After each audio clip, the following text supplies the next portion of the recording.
Mudo ati mutongoria wa maundu ma hinahi hamwe na ahoria mwaki kuma kaunti-ini ya Embu riu ni marikitie kurugamio wira na ni thutha wao gukorwo makirwo ikinya ni kiria kurerekana ni gukorwo makigonderera wira-ini wao kuringana na riboti iria yumirite ni ati ni kuratuthukite kana ni kuratuthukite mwaki mwena wa Majengo na ni tauni-ini ya Embu no ndi andu aya marakorwo makigonderera wira-ini wao ndiracungiririe gavana wa kaunti ino Cecily gukorwo akimatashukiria ikinya tariu ukiri uguo gavana uyu ni athiete na mbere na kuga ati andu aria megukorwo makirutira wira muingi na makiriria moikaine ta Aruti Wira a muingi aria megukorwo makigonderera wira-ini wao ni megukorwo magitashukirio makinya ta macio itemini ria gutigirira ati kaunti ino ni irugamie na makiria hari Aruti Wira wa muingi.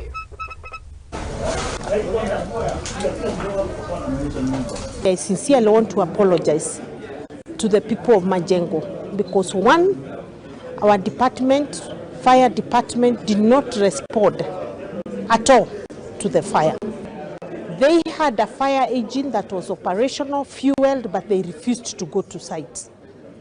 Reasons that I'm going to know because I've started an investigation into the matter. Now, I took the support of Kirinyaga County government to send us a fire engine that we could use so that we could be able to put out the fire. As a result, we lost 3 houses. Instructed that the director for emergency, disaster and emergency services be sent on compulsory leave pending investigations.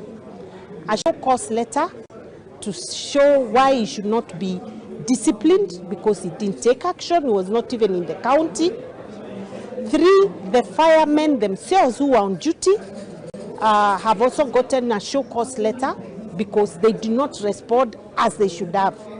And even after we got the fire engine from Kirinyaga, they did not bother to go and support the Kirinyaga team. Now that's really bothered me because with the information I have, it's like there's some sabotage going on in that department.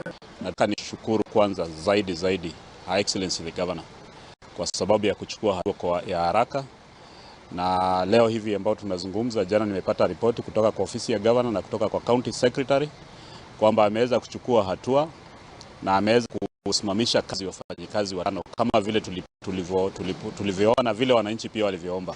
Na waliosimamishwa kazi, mmoja ni Director Disaster Management na watu watatu ambao pia wanahusika na mambo ya zimamoto ambao walikuwa on duty, ambao walishindwa kwenda kazini ama ambao waliabscond duty, pamoja na kuwa tulipata usaidizi na watu wa Kirinyaga hata hawakufika katika site. Ripoti ya mweroreri wa Muthingi TV ya vithauma wa borithi